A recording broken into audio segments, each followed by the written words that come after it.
Good morning, good evening, good afternoon to anyone who actually sees this. My name is Shinraya Yuki, and this is my first ever video.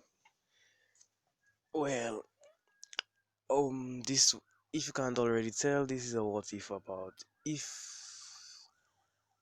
Deku was the reincarnation of Gaara from Naruto.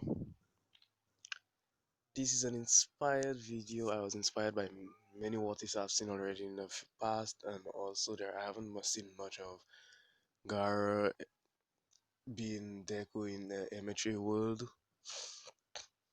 So, but the best I could say is that I'm really damn scared right now. But whoever actually sees this, I would actually be really happy. Okay, let's get on to the video. After the way this will go is Gaara would die. The first time Gaara died was during the extraction of Shikako out of his body. After he died, Gaara was in his mindscape world. Gaara thought he was in limbo and he was praying that he would actually be able to be brought back to life. He did not want to die. It was way too soon for him to die. He would leave many unturned stones behind in the sand village. Many people would have worried about him, his sisters, his brother.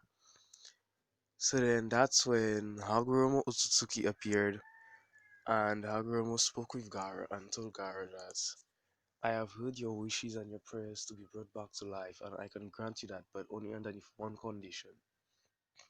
Without hesitation, Gaara would say yes, yes, he would take it no matter what, but then he asked, what would that condition be, and how risky would it be? That's when Hagoromo would tell Gaara that he would be born in a brand new world, a world where ninjutsu have been sort of evolved, but personally I think it was devolved down to quirks. Gaara would ask what exactly and how exactly quirks work. Hagoromo would then explain to Gaara that quirks are abilities only personal to one person, or technically an evolution of two quirks that into one. Sorry about that. Okay, like I was saying, personally, two cooks could be formed into one. They would necessarily call it an half and half. That's when it struck to Gara, and Gara thought was like a Kikiginkai or Kikitoter or anything of sorts of the lines. And then Hagoromo said that you could sort of say something similar to that. Okay. And Hagoromo also told him that with his reincarnation, he would have to Shikaku would also be brought along with him. He would have all his knowledge about ninjutsu, everything, his past memories, everything would be brought to him. Now we jump on to the MHA world where baby Izuku is finally born. But what I'm planning to do is that when Izuku is born, he's born with like the curse mark pattern over his, well, not necessarily over his entire body, but like little sectors of his body, like his arms, his up to his neck. He has the curse mark pattern of Shikaku. Well, now the reason for that is because since, let's say, like Hagoromo didn't have the ability to pull out the full Shikaku out of the Gedo statue since it was already sealed already. Portions of the Shikaku was like sealed. When it came into Izuku's body, it merged with his soul due to how weak it was. We could to sort of say that, if you possibly get where I'm going, eventually Izuku will have Shikaku still. So when Izuku is born, they would find it strange that he has those markings on his body, and actually Izuku was not crying. They thought that he was not healthy. They tested out his body. They saw everything was okay with him. When they asked Inko what she would like to name him, Inko said Izuku Midoriya, as in her little hope of joy.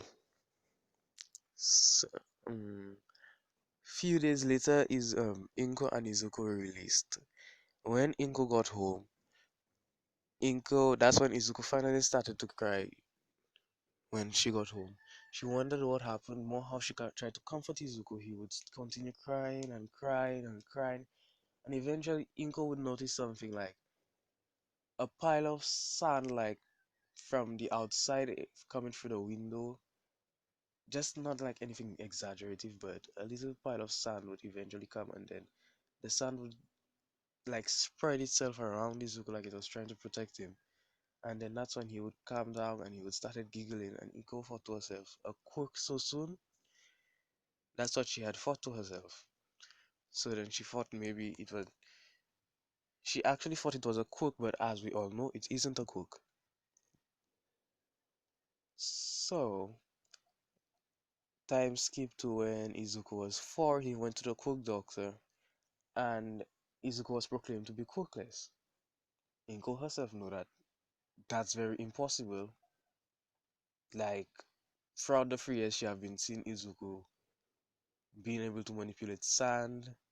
Eventually, she saw the tail starting to form, like it was forming out of sand and all of that.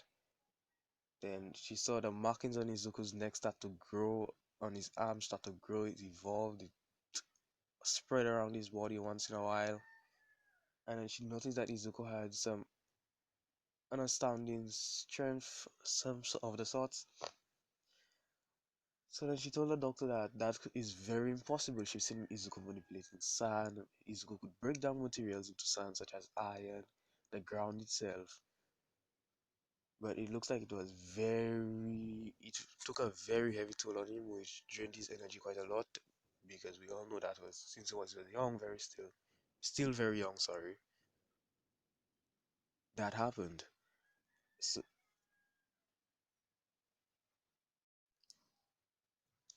So after she told the doctor that the doctor showed her the X-ray and showed that Izuku had the extra joint in his pinky toe. So Inko was sort of devastated. You could sort of say she thought that it was because of her. Izuku wasn't able of inheriting a quirk due to her telekinesis wasn't that powerful. But it didn't really bother Izuku. She went home thinking that Izuku was devastated.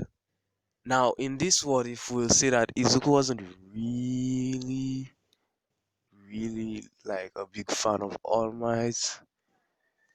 Just a moment. Yes, like I was saying, he wouldn't really fanboy over All Might. He would possibly look up to a hero that has like a manipulation quirk, like a water manipulation quirk to the liquidity and the fluidity into sand that has similar to water to be able to move it freely. He would look up to someone like that. Possibly the water jet heroes or a hero who actually has a water jet who has a water manipulation quirk which I have no idea about. Give me a moment. I'm just trying to see if I could actually look up one. But yeah, that's that. When they got home, Inko would actually expect Izuku to be down and stuff. But instead of that, Izuku would run up to his bedroom and go and go ahead and play with, let's say, like Inko got him a Goro-san because Inko found that he was very. Now I am actually taking this from another person's voice. Inko would actually found out that Izuku is much more calm when there is sand around him. That's when that same night Izuku would fall asleep, and when he falls asleep, he will see two entities like in a deserty area, two entities into the far distance, which that's his mindscape. In the very far distance, one looks like a Tanuki, I believe you pronounce it, the raccoon dog, and one looks like a human who has the same like bed head as him from the fair distance. That's what you could describe as the same bed head as him, sitting upon the head of the giant beast, the giant raccoon-looking dog. Either way, when he would try to, when he would try to head, sorry about that.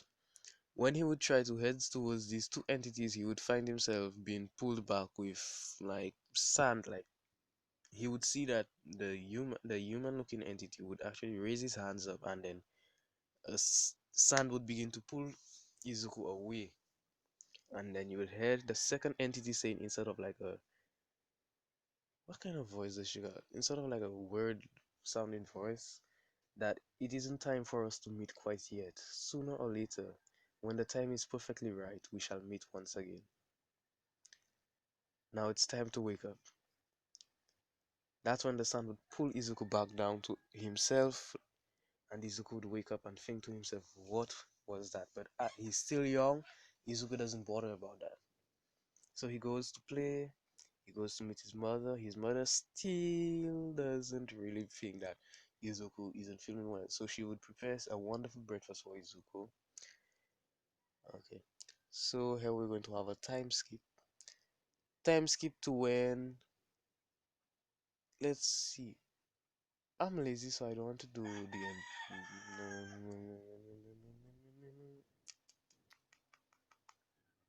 You know what?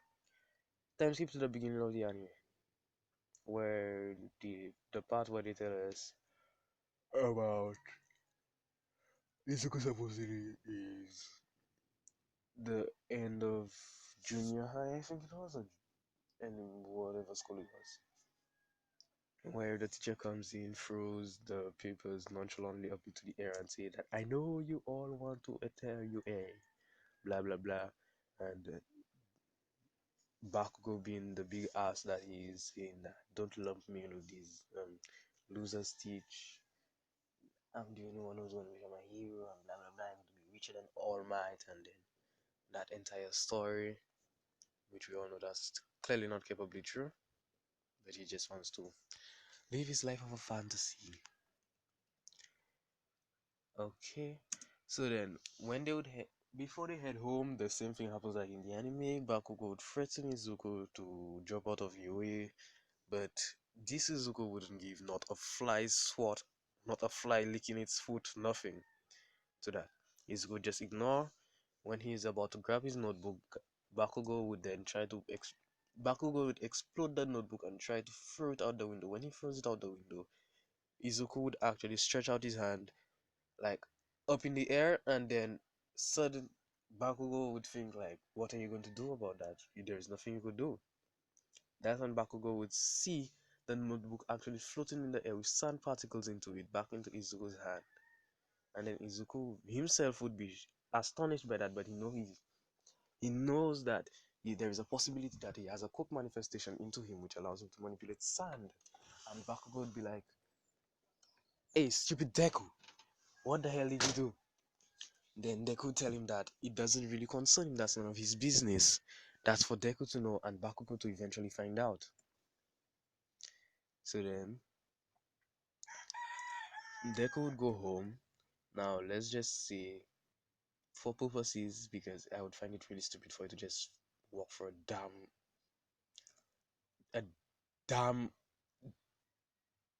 underneath a damn bridge where, like, seriously, where there's literally nobody. Let's just say for plot purposes, most likely plot armor, his mother told him to reach home early because there is something that she would like to help him, she would like him to help her with. So he would pass underneath that stupid bridge like a dumbass. That's when the sludge villain would come out and be like, God damn it, I didn't know that freak was around. Hey kid, I'm gonna need to borrow your body. But now when he tries to borrow Izuku, when he tries to hop onto Izuku's body, he would actually latch onto his body and Izuku would eventually suffocate. Well, not necessarily suffocate, but he would actually begin to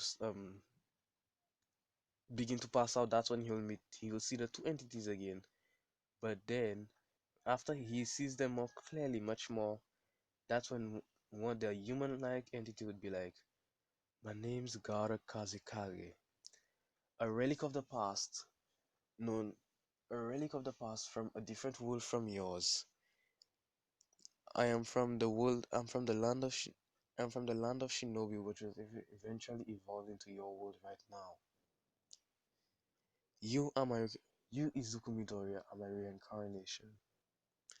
And the giant entity from the back would then say that my name is Shikaku, the one-tailed beast, and this redhead idiot over here was my former Jinjuriki, but from now on you are. That's when Gaara says that. That's when Izuku would ask, what's going on? And then Shikaku would be like, is this brat deaf or something? Didn't this brat just hear what we told him?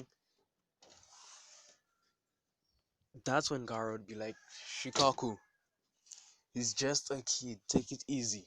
He doesn't understand the fact that this is actually happening to him currently, and there is no such knowledge of Jinchurikis or tail beast or chakra or anything such as that.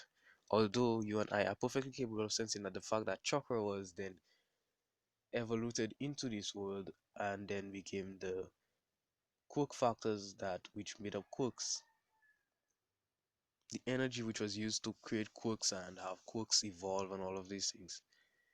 Then Chicago would be fine, fine, fine, but you're taking over Garrett. Then Garrett would say that it would be perfectly fine with him.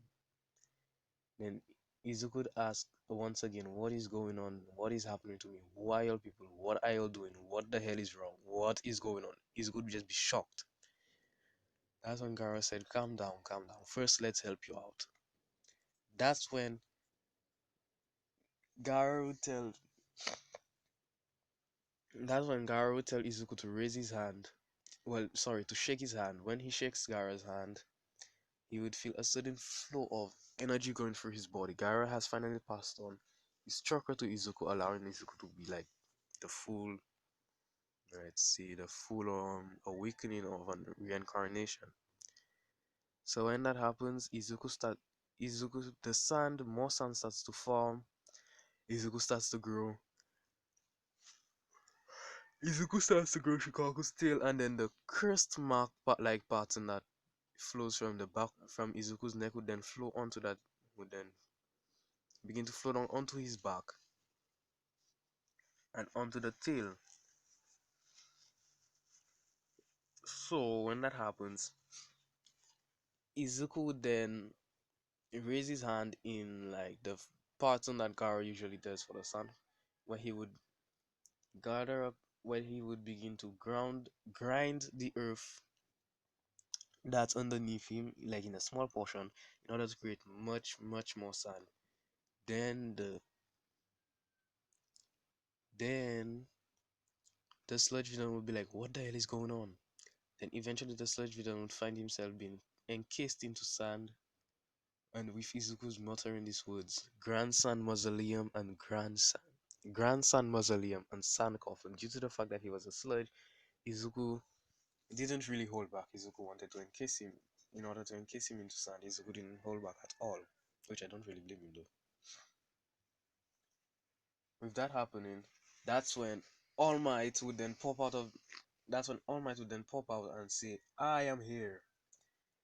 But that's when he would also see the sludge villain trying to escape a pyramid shrink looking like a sun looking like pyramid which is constantly shrinking and shrinking, and you could actually hear the sludge villain in paid inside of that.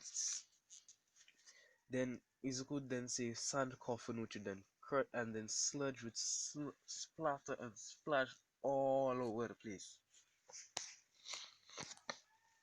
All over the place. It looks disgusting, all on the ground. Then the sand would then be released and dropped, and then filthy looking. So,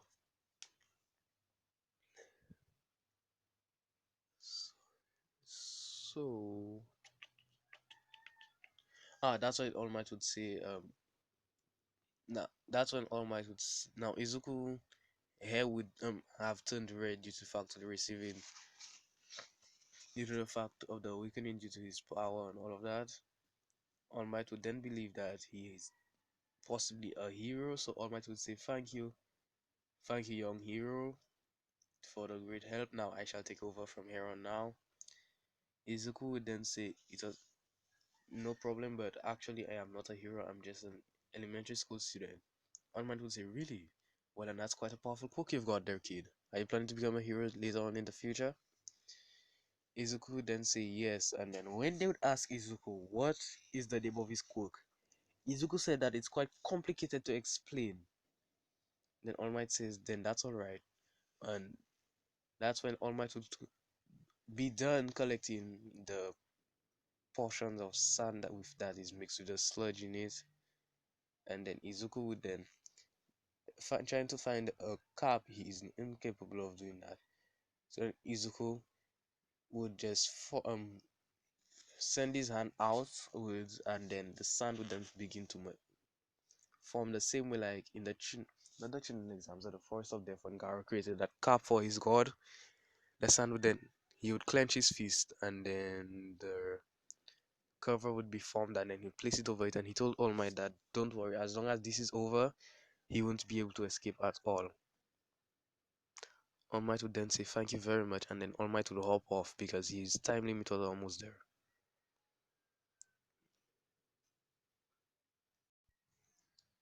Sorry about that, but sadly, this is where I'm going to end it the next time.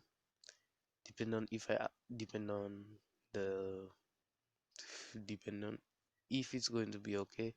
The next time I make another one, it will then cover up that. Well, technically, it will cover up the UA entrance exam most likely. That's what I believe. The UA entrance exam, and I'll try and see as far as I can reach in the next one. Thank you very much. Shinra Yuki Otsutsuki out.